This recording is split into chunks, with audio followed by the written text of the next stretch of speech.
आपण शरीराचं सर्व्हिसिंग कधी करतो का हो? मोटरसायकल, कार किंवा मोबाईलचं सर्व्हिसिंग नेहमी करतो. पण आयुष्यभर काम करणाऱ्या शरीराचं शुद्धीकरण केलंय का तुम्ही कधी? आयुर्वेदानं दिलेलं अप्रतिम शास्त्र म्हणजे पंचकर्म आहे. आणि अनेक लोकांना गैरसमज असतो, पंचकर्म म्हणजे फक्त मसाज, स्टीम किंवा शिरोधारा.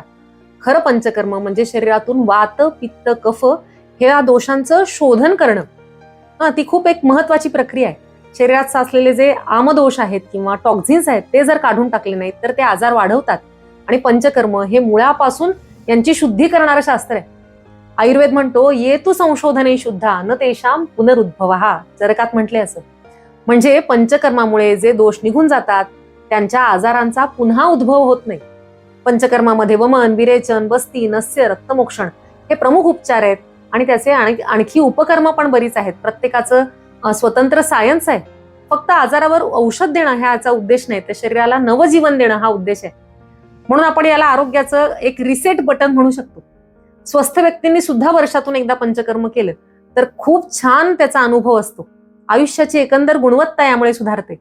म्हणून पंचकर्म म्हणजे फक्त कोणीही कशीही करण्याची ट्रीटमेंट नाही, तर आरोग्याची एक वैज्ञानिक यात्रा आहे.